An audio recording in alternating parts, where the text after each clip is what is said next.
Hi hello ಎಲ್ರಿಗೂ ನಮಸ್ತೆ. ಇತ್ತೀಚೆಗೆ ನೀವು ನೋಡಬಹುದು ಸಸ್ಪೆನ್ಸ್ ಥ್ರಿಲ್ಲರ್ ಸಿನಿಮಾಗಳು ನಮ್ಮ ಕನ್ನಡ ಇಂಡಸ್ಟ್ರಿಯಲ್ಲಿ ಸಾಲಾಗಿ ಬರ್ತಾನೆ ಇದೆ. ಸೊ ಮೊದಲೆಲ್ಲ ತುಂಬ ಕಾಯಬೇಕಾಗಿತ್ತು ಸಸ್ಪೆನ್ಸ್ ಥ್ರಿಲ್ಲರ್ ಅಂತ ಹೇಳಿದ್ರೆ. ಸೊ ಇತ್ತೀಚಿನ ದಿನಗಳಲ್ಲಿ ಒಂದು ಅದ್ಭುತವಾಗಿರುವಂಥ ಬೆಳವಣಿಗೆನ ನಾವು ಗಮನಿಸಬಹುದು. ಸೊ ಈ ಒಂದು ಸಾಲಿನಲ್ಲಿ ಸೇರ್ಲಿಕ್ಕೆ ರೆಡಿಯಾಗಿರುವಂಥ ಕನ್ನಡದ ಮತ್ತೊಂದು crime thriller suspense cinema Kamal Sridevi. ಹೆಸರು ತುಂಬ ಡಿಫ್ರೆಂಟ್ ಆಗಿದೆ, ಕತೆ ಎಷ್ಟು ಡಿಫ್ರೆಂಟ್ ಆಗಿರುತ್ತೆ ಅಂತ ತಿಳ್ಕೊಳ್ಳುವಂಥ ಸಮಯ ಈಗ. ಸೊ ಚಿತ್ರದ ನಾಯಕ ನಟ ಹಾಗೂ ನಾಯಕ ನಟಿ ನಮ್ಮೊಟ್ಟಿಗಿದ್ದಾರೆ. ಬನ್ನಿ ಅವ್ರನ್ನ ಕಾರ್ಯಕ್ರಮಕ್ಕೆ ಬರಮಾಡ್ಕೊಳ್ಳೋಣ. ಮೊದಲಾಗಿ ಕಮಲ್ ಶ್ರೀದೇವಿ ಚಿತ್ರದ ನಾಯಕ ನಟ ಆಗಿರುವಂತಹ ಸಚಿನ್ ಸ್ವಾಮಿ ಅವರು ನಮ್ಮೊಟ್ಟಿಗಿದ್ದಾರೆ. ಸರ್ ನಮಸ್ತೆ, welcome to the show. Thank you madam, ನೀವು ಹೇಗಿದ್ದೀರಾ? ಎಸ್, ಹಾಗೆ ಶ್ರೀದೇವಿ ರೋಲ್ನ ಪ್ಲೇ ಮಾಡ್ತಾ ಇರುವಂತಹ ಸಂಗೀತ ಭಟ್ ನಮ್ಮೊಟ್ಟಿಗಿದ್ದಾರೆ. Welcome to the show ma'am. ಹೇಗಿದ್ದೀರಾ ಇಬ್ರು ಕೂಡ? ಸೂಪರ್ ಆಗಿದ್ದೀರಾ, ಥ್ಯಾಂಕ್ ಯು ಸೋ ಮಚ್. ನೀವು ಕೂಡ. ಎಸ್, ಕಮಲ್ ಶ್ರೀದೇವಿ ಟೈಟಲ್ ತುಂಬ ಡಿಫ್ರೆಂಟ್ ಆ್ಯಂಡ್ ಅವರು ಕ್ಯಾರೆಕ್ಟರ್ನ ರಿವೀಲ್ ಮಾಡಿದ್ದು ಕೂಡ ತುಂಬ ಡಿಫ್ರೆಂಟ್. ಕಥೆಯೊಳಗಡೆ ಒಂದು ಕತೆ, ಅದು ಕೂಡ ತುಂಬ ಡಿಫ್ರೆಂಟ್. ನಿಮ್ಮ ಪ್ರಕಾರ ಈ ಸಿನಿಮಾ ಎಷ್ಟು ಡಿಫ್ರೆಂಟ್ ಆಗಿದೆ? ತುಂಬ ಸಿಂಪಲ್ ಆಗಿದೆ. ನಿಮಗೆ ಸಿನಿಮಾ 2 ಅವರ್ ಹೋಗೋದು ಗೊತ್ತಾಗಲ್ಲ. 2 ಅವರ್ಸ್ ನಿಮಗೆ ತುಂಬ ಫಾಸ್ಟಾಗಿ ಹೋಗುತ್ತೆ. ಅಂಥ ಕಾಂಪ್ಲಿಕೇಟೆಡ್ ಏನಿಲ್ಲ, ಬಟ್ ಇಂಟ್ರೆಸ್ಟಿಂಗ್ ವಾಚ್ ಅನ್ಬೋದು. ಇಂಟ್ರೆಸ್ಟಿಂಗ್. ಸೊ ಬಂದಿರೋ ಎಲ್ಲ ಕ್ರೈಮ್ ಥ್ರಿಲ್ಲರ್ ಸಿನಿಮಾಗಳಿಗಿಂತ ಈ ಸಿನಿಮಾ ಎಷ್ಟು ವಿಶೇಷ ಮ್ಯಾಮ್? ನಾವು ಕ್ರೈಮ್ ಥ್ರಿಲ್ಲರ್ಸ್ ಅಂದ್ರೇನೆ ಇಟ್ ಇಸ್ ಡೆಫಿನೆಟ್ಲಿ ವಿಶೇಷ ಫ್ರಮ್ ಅದರ್ ಜಾನ್ರಸ್ ಅಲ್ವಾ. ನಾವು ನೋಡುವಂತ ಲವ್ ಸ್ಟೋರೀಸ್ ಆಗಿರ್ಬೋದು ಅಥವಾ ಬೇರೆ ರೀತಿ ಸಿನಿಮಾಗಳಿಗಿಂತ ಇದು ಒಂದು ವಿಭಿನ್ನ ಎಕ್ಸ್ಪೀರಿಯನ್ಸ್. ಅದು ನಾನು ತುಂಬಾನೇ ಡಿಫ್ರೆಂಟು, ನಾವೇನೋ ಒಂದು ಡಿಫ್ರೆಂಟ್ ಆಗಿ ಹೇಳಕ್ ಹೋಗ್ತಿದೀವಿ ಅಂತ ಹೇಳಲ್ಲ. ಅವ್ರು ಹೇಳ್ದಂಗೆ ಇದು ಒಂಥರ ತುಂಬಾ ಸಿಂಪಲ್ ಆಗಿ ಇರುವಂತ ಒಂದು ಥ್ರೆಡ್, ಬಟ್ ಸುಮಾರು ಜನರಿಗೆ ಅದು ತುಂಬಾ ಒಳ್ಳೆ ರೀತಿಲಿ ಕನ್ವೆ ಆಗತ್ತೆ ಅಂತ ನಾನು ಅನ್ಕೊಂಡಿದ್ದೀನಿ. ಈ ಹೂಡ್ ಅನ್ನಟ್ ಅನ್ನೋ ಜಾನ್ರಾಸ್ ಏನಿದೆ, ಯಾರು ಇದಕ್ಕೆ ಕಾರಣ ಅಥವಾ ಯಾರು ಮಾಡಿರ್ಬೋದು ಅನ್ನೋ ಆ ಒಂದು true meaning, edge of the seat ಎಕ್ಸ್ಪೀರಿಯನ್ಸ್ಗೆ ಟ್ರೂ ಮೀನಿಂಗು ನಮ್ಮ ಸಿನಿಮಾ ಆಗತ್ತೆ ಅಂತ ನನ್ನ ಆಶಯ. Okay, very nice. So Sachin sir, ಇದು ಹಿಂದೆ ಕೂಡ ಸಾಕಷ್ಟು ಸಿನಿಮಾಗಳನ್ನ ಅಭಿನಯಿಸಿದ್ದೀರಾ. ಹ್ಯಾಪಿ ಬರ್ಡೇ ಆಗಿರ್ಬೋದು, ಬ್ಯಾಂಗ್ಳೂರ್ ಬಾಯ್ಸ್ ಆಗಿರ್ಬೋದು. ಈ ಒಂದು ಸಿನಿಮಾದ ಎಕ್ಸ್ಪೀರಿಯನ್ಸ್ ಏನು ಸರ್? ಬೇರೆ ಎಲ್ಲ ಚಿತ್ರಗಳು ಕಂಪೇರ್ ಮಾಡಿದ್ರೆ this is my best experience ಅಂತ ಅಂದರೆ ಯಾವುದಾಗಿರುತ್ತೆ? ಆ ಟೈಮಲ್ಲಿ ಅದು ಎಕ್ಸ್ಪೀರಿಯನ್ಸ್ ಚೆನ್ನಾಗೇ ಇತ್ತು. ಅಂದರೆ ಹ್ಯಾಪಿ ಬರ್ಡೇ ಬಂದಾಗ ಅದು ನನ್ನ ಫಸ್ಟ್ ಪ್ರಾಜೆಕ್ಟ್. ಸೊ ಅವತ್ತು ನನಗೆ ಜವಾಬ್ದಾರಿ ಕಡಿಮೆ ಇತ್ತು. ನಾನೊಬ್ಬ ಫಸ್ಟ್ ಟೈಮ್ ಕ್ಯಾಮ್ರಾ ಫೇಸ್ ಮಾಡಬೇಕಾದ್ರೆ, ಸೊ ಅವತ್ತು ನಾನು ಏನೇ ತಪ್ಪು ಮಾಡಿದ್ರು ದಟ್ ವಾಸ್ ಲೈಕ್ ಮಾಫಿಯಾ ಅನ್ನೋ ಥರ ಒಂದು ಇದಿತ್ತು. ಬ್ಯಾಂಗ್ಳೂರ್ ಬಾಯ್ಸ್ ಬಂದಾಗ ಅದು ಬೇರೆ ಪ್ರೊಡಕ್ಷನಲ್ಲಿ ವರ್ಕ್ ಮಾಡಿದಾಗ ಆಸ್ ಅನ್ ಆ್ಯಕ್ಟರ್ ಹೋಗಿ ಕೆಲಸ ಮಾಡಿದಾಗ ಅವತ್ತು ಜವಾಬ್ದಾರಿಗಳು ಬೇರೆ ಇತ್ತು. ನನ್ನ ಪಾತ್ರ ಏನಿತ್ತು ಅದಕ್ಕಷ್ಟೇ ನಾನು ಸೀಮಿತವಾಗಿದ್ದೆ, ಕೆಲಸ ಮಾಡ್ಕೊಂಬರ್ತಿದ್ದೆ.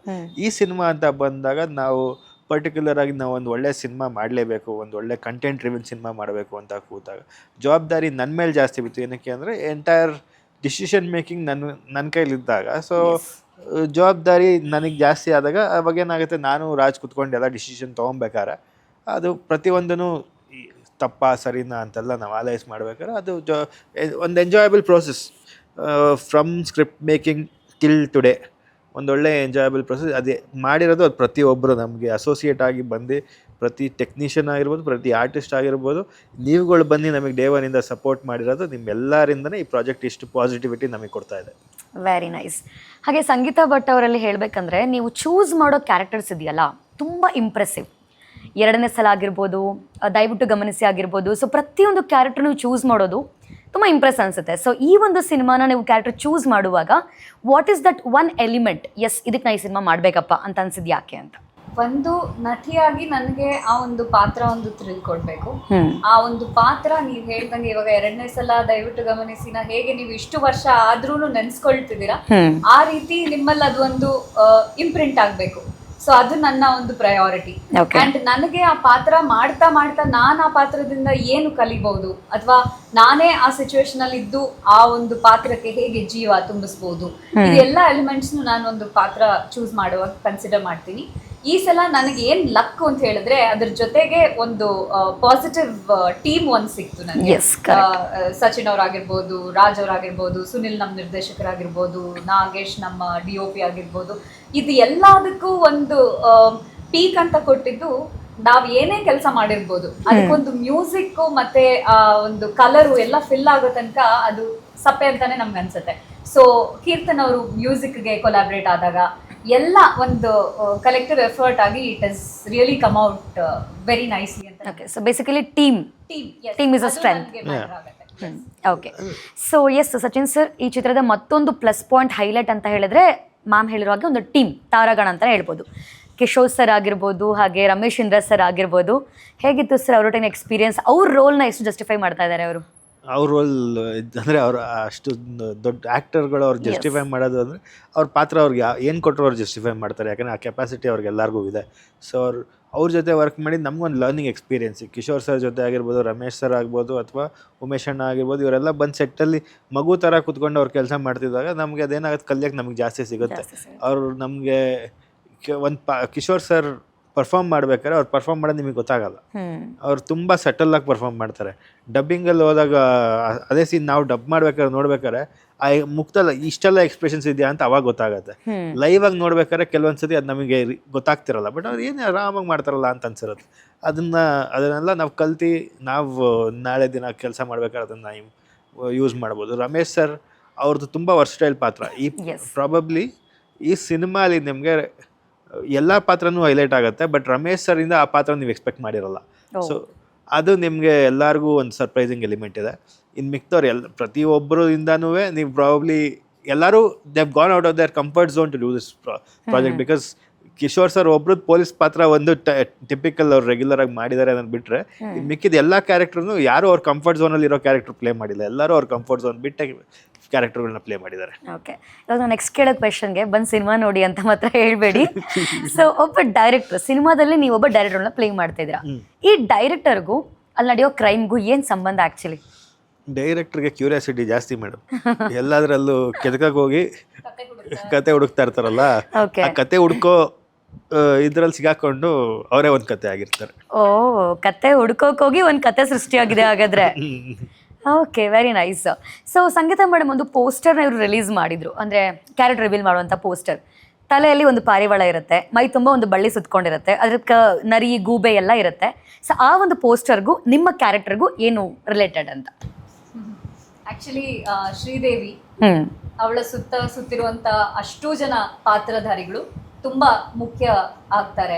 ಅವಳು ಸಿಲುಕಿರುವಂತ ಒಂದು ಸಿಚುವೇಶನ್ ನಿಂದ ಹೇಗೆ ಹೊರಗೆ ಬರ್ತಾಳೆ ಅಥವಾ ಹೊರಗೆ ಬರಕ್ ಆಗುತ್ತಾ, ಅದರಿಂದ ಅವಳಿಗೆ ಫ್ರೀಡಮ್ ಸಿಗತ್ತಾ? ಇವಾಗ ನಾವು ಒಂದು ಪಾರಿವಾಳ ಅಂತ ಏನ್ ಹೇಳ್ತೀವಿ, ಅದು ಬಿಳಿ ಪಾರಿವಾಳ ಅಂದಾಗ ನಾವು ಶಾಂತಿ ಸಂಕೇತ, ಆ ಸಂಕೇತ ಅಂತ ಹೇಳ್ತೀವಿ. ಸೊ ಅದು ಎಲ್ಲ ಪ್ರತಿಯೊಂದು ಅವರು ಪ್ಲಾನ್ ಮಾಡುವಾಗ್ಲೇನೆ ಎಲ್ಲ ಮೆಟಫಾರಿಕಲಿ ಯಾವ್ಯಾವ ಪಾತ್ರಕ್ಕೆ ಯಾವ್ಯಾವ ರೀತಿ ಒಂದು ಆನಿಮಲ್ಸ್ ನ ಸಿಂಬಲ್ ಮಾಡುತ್ತೆ. ಸೊ ಆ ರೀತಿ ತುಂಬಾ ಡೀಪ್ ಆಗಿ ಥಾಟ್ ಪ್ರಾಸೆಸ್ ಹೋಗಿದೆ ಇದರಲ್ಲಿ. ನಾನು ಹೇಳ್ದಂಗೆ ಆ ಅಷ್ಟು ಪಾತ್ರಗಳು ಹೇಗೆ ಅವಳ ಜೀವನದಲ್ಲಿ ಬರ್ತಾರೆ, ಅದರಿಂದ ಅವಳು ಹೇಗೆ ಹೊರಗೆ ಬರ್ತಾಳ ಅಥವಾ ಹೊರಗೆ ಬರಕ್ ಆಗುತ್ತಾ, ಈ ಎಲ್ಲ ಪ್ರಶ್ನೆಗಳೇ ಆ ಒಂದು ಪೋಸ್ಟರ್. ನರಿ ತರ ಮೋಸ ಮಾಡೋರು ಇದ್ದಾರೆ, ಸೊ ಶಾಂತಿನ ಕಲರ್ ಚೇಂಜ್ ಮಾಡೋರು ಇದ್ದಾರೆ. So many things. Nice nice, lovely lovely. Yes Sachin sir, so ಚಿತ್ರ ಸಖತ್ ಕ್ಯೂರಿಯಾಸಿಟಿ ಆಗಿ ಮೂಡ್ ಬಂದಿದೆ ಅಂತ ನಾವು ಕೇಳ್ಪಟ್ಟಿದ್ದೀವಿ. ಸೊ ನಿಮಗೆ ಬೇಸಿಕಲಿ ಯಾವ ಥರ ಜಾನ್ರಾ ಮೂವೀಸ್ಗಳು ಲೈಕ್ ಆಗುತ್ತೆ ಅಂತ, ನಿಮ್ಮ ಫೇವ್ರೆಟ್ ಜಾನ್ರಾಸ್ ಅಂತ? ನನಗೆ ಥ್ರಿಲ್ಲರ್ ಜಾನ್ರಾ ಇಷ್ಟ. ಆಮೇಲೆ all sorts of cinema enjoy ಮಾಡ್ತೀನಿ. ಒಂದು ಲವ್ ಸ್ಟೋರಿ, ಒಂದು ಥ್ರಿಲ್ಲರ್, ಇವೆರಡು ಮೇಜರ್ ಆಗಿ ಎಂಜಾಯ್ ಮಾಡ್ತೀನಿ. Love story and thriller. Yes Sangeetha madam, ನಿಮಗೆ? ನನಗೆ ಹಾರರ್, ಫುಡ್ ಅನ್ನೋ ಜಾನ್ರಸ್, ನಮ್ದು ಅದೇ ರೀತಿ ಒಂದು ಜಾನ್ರಾ. ಅದು ಥ್ರಿಲ್ಲರ್ಸ್ ಇಷ್ಟ ನನಗೆ. ಲವ್ ಸ್ಟೋರೀಸ್ ಗಿಂತ ನನಗೆ ಮಾಸ್ ಮೂವೀಸ್ ಜಾಸ್ತಿ ಇಷ್ಟ. ಮಾಸ್ ಮೂವೀಸ್ ತುಂಬಾ ಇಷ್ಟ ಅಲ್ಲ? ಒಂದು ಆಸೆ ಯಾವಾಗ್ಲಾದ್ರೂ ಒಂದ್ಸಲ ಒಂದು ಮಾಸ್ ರೋಲ್ ಎಕ್ಸ್ಪ್ಲೋರ್ ಮಾಡಬೇಕು ಅಂತ. ಸೊ ಓಕೆ, ಸೊ ಈ ಸಿನಿಮಾ ಮುಖಾಂತರ ಏನಾದರೂ ಇತ್ತೀಚಿನ ದಿನಗಳಿಗೆ ಹೆಣ್ಮಕ್ಳ ಮೇಲೆ ಆಗ್ತಕ್ಕಂಥ ಶೋಷಣೆ ಬಗ್ಗೆ ಏನಾದರೂ ಧ್ವನಿ ಎತ್ತ ಇರಬಹುದಾ? ಇಲ್ಲ, ಅದೇನಾಗಿದೆ, ಕೋಇನ್ಸಿಡೆನ್ಸ್ ಅಂತೀವಲ್ಲ. ಸೊ ನಮ್ಮ ಸಿನಿಮಾಗೆ ಅದೊಂದು ಪಾರ್ಟ್ ಅಷ್ಟೇ, ಅದು ಎಂಟೈರ್ ಸಿನಿಮಾ ಅಲ್ಲ. ಸೊ ಅದೇನಾಗುತ್ತೆ, ಒಂದು ಕ್ರೈಮ್ ಥ್ರಿಲ್ಲರ್ ಅಂದಾಗ ಆ ಕ್ರೈಮ್ನ ಎಲಿಮೆಂಟ್ನ ನಾವು ಇವಾಗ ಟ್ರೈಲರಲ್ಲಿ ತೋರಿಸಿದ್ದೀವಿ. ಅದರಿಂದ ನಿಮ್ಗೆ ಅದೇನಾಗುತ್ತೆ, ಅದ್ರ ಸುತ್ತನೇ ಕಟ್ಟಿದ್ದೀವ ಅಂತ. ಅದ್ರ ಸುತ್ತ ನಾವು ಕಟ್ಟಿಲ್ಲ. ಆ ಪಾತ್ರಗಳು ಬೇರೆದೆಲ್ಲ ಅನ್ವೇಲ್ ಆಗ್ತಾ ಯಾವುದೋ ಒಂದು ಇನ್ಸಿಡೆಂಟಲ್ಲಿ ಅದೊಂದು ನಡೆದಿರುತ್ತೆ. ಅದರಿಂದ ಆಗಿರೋ ಇನ್ಸಿಡೆಂಟಿಂದ ಅದು ಯಾರ್ಯಾರು ಏನೇನು ಆಗಿರುತ್ತೆ ಅನ್ನೋದು ಜರ್ನಿ ಅಷ್ಟೇ. ಓಕೆ, ಸೊ ಕಾಂಟೆಂಪ್ರರಿ ಇಶ್ಯೂಸ್ಗಳಿಗೆ ಯಾವುದೇ ರೀತಿಯ ಸಂಬಂಧ ಇಲ್ಲ? ಇಲ್ಲ,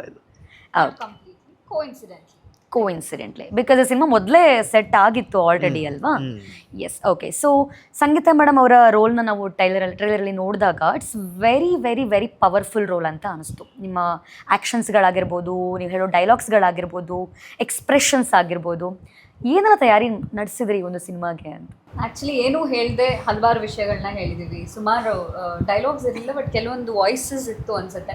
ಆ ವಾಯ್ಸ್ ನಲ್ಲಿ ನಮ್ಮ ಮೋಟಿವ್ ಏನಿತ್ತು, ಜನರ ಮೈಂಡ್ ಅಲ್ಲಿ ಪ್ರಶ್ನೆ ಹುಟ್ಕೊಳ್ಬೇಕು, ಏನಕ್ಕೆ ಅವರು ಈ ಒಂದು ಸಿಚುವೇಶನ್ ಅಲ್ಲಿ ಇದ್ದಾರೆ, ಅಥವಾ ಯಾಕೆ ಅವ್ರು ಈ ರೀತಿ ಆ ಪೇನನ್ನ ಏನ್ ಆಗಿರಬಹುದು ಅನ್ನೋ ಒಂದು ಕುತೂಹಲ ಅವರಲ್ಲಿ ಮೂಡುತ್ತಲ್ಲ, ಅದು ನಮ್ಮ ಮೋಟಿವ್ ಆಗಿತ್ತು ಆ ಟ್ರೈಲರ್ ನಲ್ಲಿ ಅದನ್ನ ತೋರ್ಸಕ್ಕೆ. ಬಟ್ ಪ್ರಿಪ್ರೇಷನ್ ಅಂತ ನೀವು ಕೇಳಿದ್ರೆ, ನಾನು ಪ್ರತಿಯೊಂದು ಪಾತ್ರಕ್ಕೂ ಕೆಲವೊಂದ್ಸಲ ನಾವು ಮಾಡುವಂತ ಪಾತ್ರಗಳ ಮೇಲೆ ಡಿಪೆಂಡ್ ಆಗುತ್ತೆ. ಇದಕ್ಕೆ ನಾನು ವೇಟ್ ಗೇನ್ ಆಗ್ಬೇಕಾಗಿತ್ತು ಅಂಡ್ ಸ್ವಲ್ಪ ಆ ಮೆಚೋರ್ಡ್ ಲುಕ್ ಅಲ್ಲಿ ಕಾಣಿಸ್ಕೊಳ್ಬೇಕಾಗಿತ್ತು ಅಂಡ್ ಹಲವಾರು ವಿಷಯಗಳು. ಮೆಂಟಲಿ ನಾನು ಸ್ಟ್ರಾಂಗ್ ಆಗಿರ್ಬೇಕಾಗಿತ್ತು, ಯಾಕೆಂದ್ರೆ ಅವಳ ಒಂದು ಪೇನು ಜನರಿಗೆ ಕನ್ವೆ ಆಗ್ಬೇಕು ಅಂದ್ರೆ ಆ ಪೇನನ್ನ ನಾನು ಆಕ್ಚುಲಿ ಆ ಎಕ್ಸ್ಪೀರಿಯನ್ಸ್ ಮಾಡ್ಲಿಲ್ಲ ಅಂದ್ರೆ ನಾನು ಜನರಿಗೆ ಕನೆಕ್ಟ್ ಆಗಕ್ ಆಗಲ್ಲ.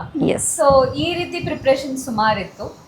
ಬಟ್ ಡೆಫಿನೆಟ್ಲಿ ಒಂದು ಇಮೋಷನಲ್ ರೋಲರ್ ಕೋಸ್ಟರ್ ನನಗೆ ಆಸ್ ಅನ್ ಆರ್ಟಿಸ್ಟ್ ಇದು. ಓಕೆ, ಸೊ ಟ್ರೈಲರ್ ನೋಡಿದಾಗ ನಮ್ಗೆ ಏನು ಅನ್ಸುತ್ತೆ ಗೊತ್ತಾ, ಸಂಗೀತ ಭಟ್ ಅವರು ಆ ರೋಲ್ ಆ ಪ್ಲೇ ನೋಡಿದಾಗ she is very strong women, ತುಂಬ ಸ್ಟ್ರಾಂಗ್ ವುಮೆನ್ ಅವರು. How she can tolerate this violence ಅಂತ. ನಾನು ಎಷ್ಟೋ ಜನ ಹೆಣ್ಮಕ್ಳನ್ನ ರೆಪ್ರೆಸೆಂಟ್ ಮಾಡ್ತಾ ಇದ್ದೀನಿ ಇದರಲ್ಲಿ. ಸಂಗೀತ ಭಟ್ ಅಲ್ಲ ಅಂದ್ರೂ ಸಂಗೀತ ಭಟ್ಟನು ನೀವು ನೋಡಿದಾಗ ಚಿಕ್ಕ ವಯಸ್ಸಲ್ಲಿ ಪ್ರಾಬ್ಲಿ ಈ ರೀತಿ ಕೂತು ಮಾತಾಡ್ತಿರ್ಲಿಲ್ಲ ಅನ್ಸುತ್ತೆ ಹಲವಾರು ವರ್ಷಗಳ ಹಿಂದೆ. ಇವನ್ ದೋ ನಟಿಯಾಗಿ ನಾನು ಇಲ್ಲಿ ಬಂದಿದ್ರು ಇಂಡಸ್ಟ್ರಿಗೆ ನಾನು ಇಷ್ಟು ಮಾತಾಡ್ತಿರ್ಲಿಲ್ಲ. ಸೊ ಆದಂತ ಎಕ್ಸ್ಪೀರಿಯನ್ಸ್ ಗಳಿಂದ ನಾನು ಇವತ್ತು I am able to sit here so strong ಅಂತ ನೀವೇನ್ ಹೇಳಿದ್ರಿ, ಅದರಿಂದ ನಾನು I am able to convey. ನಾನು ಏನಾದ್ರು ಹೇಳ್ಬೇಕು ಅಂದ್ರೆ I can convey it very open ಆಗಿ. ಆ ಒಂದು ಒಪಿನಿಯನೇಟೆಡ್ ವಾಯ್ಸ್ ಔಟ್ ಮಾಡುವಂತ ವುಮನ್ ನಾನು. ಬಟ್ ಸಿನಿಮಾ ಅಲ್ಲಿ ಕೆಲವೊಂದ್ಸಲ ಏನಾಗುತ್ತೆ, ಕೆಲವೊಂದು ಪಾತ್ರಗಳು ಅಥವಾ ನೈಜಿಕತೆಯಲ್ಲೂ ಹೇಳ್ತಾ ಇದ್ದೀನಿ, ನಿಜ ಜೀವನದಲ್ಲೂ ಕೆಲವೊಂದು ಹೆಣ್ಮಕ್ಳ ವಾಯ್ಸ್ ಏನಿರುತ್ತೆ ಅದನ್ನ ನಾವು ಸಪ್ರೆಸ್ ಮಾಡ್ತೀವಿ ಅಂಡ್ ಅವ್ರು ವಾಯ್ಸ್ ಔಟ್ ಮಾಡಕ್ ಆಗಿರಲ್ಲ ಹಲವಾರು ಸಿಚುವೇಶನ್ಸ್ಗೋಸ್ಕರ. ಸೊ ಕೆಲವೊಂದು ನಾನು ಜೆನೆರಿಕ್ ಆಗಿ ಎಲ್ಲಾ ಹೆಣ್ಮಕ್ಳನ್ನು ನಾನು ರೆಪ್ರೆಸೆಂಟ್ ಮಾಡ್ತಿದ್ದೀನಿ ಅಂತ ಹಲವಾರು ಹೆಣ್ಮಕ್ಳನ್ನ ನಾನು ರೆಪ್ರೆಸೆಂಟ್ ಮಾಡ್ತಾ ಇದ್ದೀನಿ. ಸೊ ಅವ್ರಿಗೆ ಆಗದಂತ ವಾಯ್ಸ್ ಅನ್ನ ಇಲ್ಲಿ ಪ್ರಾಬಬ್ಲಿ ಯು ಕ್ಯಾನ್ ಫೀಲ್ ಅಂತ. ಕೆಲವೊಂದ್ಸಲ ನಾವು ತುಂಬ ಸ್ಟ್ರಾಂಗ್ ಆಗಿದ್ರು ಕೂಡ ಸನ್ನಿವೇಶಗಳು ನನ್ನ ಸಪ್ರೆಸ್ ಮಾಡಿಬಿಡುತ್ತೆ. Yes sir, yes Rajavardhan sir ಬಗ್ಗೆ ಏನು ಹೇಳಕ್ಕೆ ಇಷ್ಟಪಡ್ತೀರಾ? ಎಸ್ ಹೇಳಿ ಸರ್. ರಾಜ್ ಬಂದು ಒಂದು ಲಾಂಗ್ ಫ್ರೆಂಡ್ಶಿಪ್ ಜರ್ನಿ ನಂದು ರಾಜ್ದು. ಸೊ ಯಾವುದೇ ಫ್ರೆಂಡ್ಶಿಪ್ಪಲ್ಲಿ ನಾವೇನಾಗುತ್ತೆ, ಫ್ರೆಂಡ್ಶಿಪ್ ಆಗಿಟ್ಟು ನಾವೇನೋ ಬಿಸ್ನೆಸ್ ಅಥವಾ ವರ್ಕ್ ಅಂತ ಬಂದಾಗ ಅದನ್ನು ಅದು ಬೇರೆ ಇದು ಬೇರೆ ಅಂತ ನೋಡಿದಾಗ ಅದು ಚೆನ್ನಾಗಿರುತ್ತೆ. ಸೊ ನಮ್ಮಿಬ್ಬರಲ್ಲಿ ಅದು ಯಾವತ್ತು ಸಿನಿಮಾ ಅಂತ ಬಂದಾಗ, ಕೆಲಸ ಅಂತ ಬಂದಾಗ ಅದಕ್ಕೇನು ಕೊಡಬೇಕು ಅದು ಕೊಟ್ಟಿದ್ದೀವಿ. ಫ್ರೆಂಡ್ಶಿಪ್ ಅಂತ ಬಂದಾಗ ಅದು ಜನರಲ್ ಟಾಕ್ಸ್ ಆಗ್ಬೋದು, ಜನರಲ್ ನಾವು ಹೇಗೆ ಟೈಮ್ ಸ್ಪೆಂಡ್ ಮಾಡ್ತೀವಿ ಅದ್ರ ಪಾಡಿಗೆ ಅದನ್ನು ಇಟ್ಟಿದ್ದೀವಿ. ಸೊ ಅದರಿಂದ ನಮ್ಮಿಬ್ಬರು ಜರ್ನಿ ತುಂಬ ಚೆನ್ನಾಗಿದೆ. ಈ ಫಿಲಮಲ್ಲಿ ನಾವು ಡೇ ಒನ್ ಡಿಸೈಡ್ ಮಾಡಿದ್ದೆ ಆ್ಯಸ್ ಅ ಸಿನಿಮಾ ವರ್ಕ್ ಆಗಬೇಕು. ನಮ್ಗೆ ಇಂಡಿವಿಜುವಲ್ ಆಗಿ ನಂದೇನೋ ಒಂದು ಇಂಟೆನ್ಷನೋ ಇಲ್ಲ ರಾಜ್ದೇನೋ ಒಂದು ಇಂಟೆನ್ಷನೋ ಇಲ್ಲ ಇನ್ನೊಬ್ರದ್ದು ಯಾರ್ದೋ ಒಂದು ಏನೋ ಇಂಟೆನ್ಷನ್ ಅದಕ್ಕೆ ಹ್ಯಾಂಪರ್ ಮಾಡಬಾರ್ದು ಅಂತ ನಮ್ಮ ಡಿಸಿಷನ್ ಯಾವತ್ತಿದ್ರು ಪ್ರತಿಯೊಂದಕ್ಕೂ ಈ ಸಿನಿಮಾಗೆ ಇದು ವರ್ಕ್ ಆಗುತ್ತಾ ಆ ಡಿಸಿಷನ್ ತೊಗೊಳ್ಳೋಣ ಅನ್ನೋ ನಿಟ್ಟಿನಲ್ಲೇ ಕೆಲಸ ಮಾಡ್ಕೊಂಡು ಇಲ್ಲಿವರೆಗೂ ಬಂದಿರೋದು. ಅದು ನಮಗೆ ಇವತ್ತು ಎಲ್ಲರ ರೆಸ್ಪಾನ್ಸಲ್ಲಿ ಅದು ಕಾಣಿಸ್ತಾ ಇದೆ. ಯಾಕಂದರೆ ನಾವು ಸಿನಿಮಾಗೆ ಅಂತ ಕೆಲಸ ಮಾಡಿದಾಗ ಜನ ಅದನ್ನು ಅಪ್ರಿಷಿಯೇಟ್ ಮಾಡಿದಾಗ ಅದು ಖುಷಿ ಕೊಡುತ್ತೆ. Yes, okay. ಸೊ ಒಟ್ಟಾರೆಯಾಗಿ ಸಿನಿಮಾ ಅದ್ಭುತವಾಗಿ ಮೂಡಿ ಬಂದಿದೆ ಅಂತಲೇ ನಾವು ಹೇಳ್ಬೋದು, ಬಿಕಾಸ್ ಆಫ್ ದ ಟ್ರೈಲರ್ ಎಲಿಮೆಂಟನ್ನು ನಾವು ನೋಡಿದಾಗ. ಕೊನೆಯದಾಗಿ ಒಂದು ಸೀನ್ ಬರುತ್ತೆ ಸರ್ ಟ್ರೈಲರಲ್ಲಿ, ಲಾಸ್ಟಲ್ಲಿ ಎಲ್ಲರ ಕೈಗೂ ಬೇಡಿ ಹಾಕ್ತಾರೆ ಅಲ್ವಾ, ಅದು ಏನು ಸಿಂಬಾಲಿಕಲಿ ಏನು ರೆಪ್ರೆಸೆಂಟ್ ಮಾಡ್ತಾ ಇದೆ ಅಂತ? ಎಲ್ಲರೂ ಇನ್ವಾಲ್ವ್ ಆಗಿದ್ದಾರೆ ಕ್ರೈಮಲ್ಲಿ ಅಂತನಾ? ಅಷ್ಟು ಜನ ಸಸ್ಪೆಕ್ಟ್ಸಲ್ಲಿ ಯಾರು ಕಳ್ಳ ಅನ್ನೋದು. ಓಕೆ, ಯಾರು ಅದಕ್ಕೆ ಹೊಣೆ ಅಂತ ಕೊನೆಗೆ ಶ್ರೀದೇವಿನೂ ಕಾಣಿಸ್ಕೊಳ್ತಾಳೆ. ಆಕೆ ಸಿಚುವೇಶನ್ಗೆ ಆಕೆನೇ ಹೊಣೆನಾ ಅನ್ನೋ ಒಂದು ಪ್ರಶ್ನೆನೂ ಮೂಡ್ಬೋದು.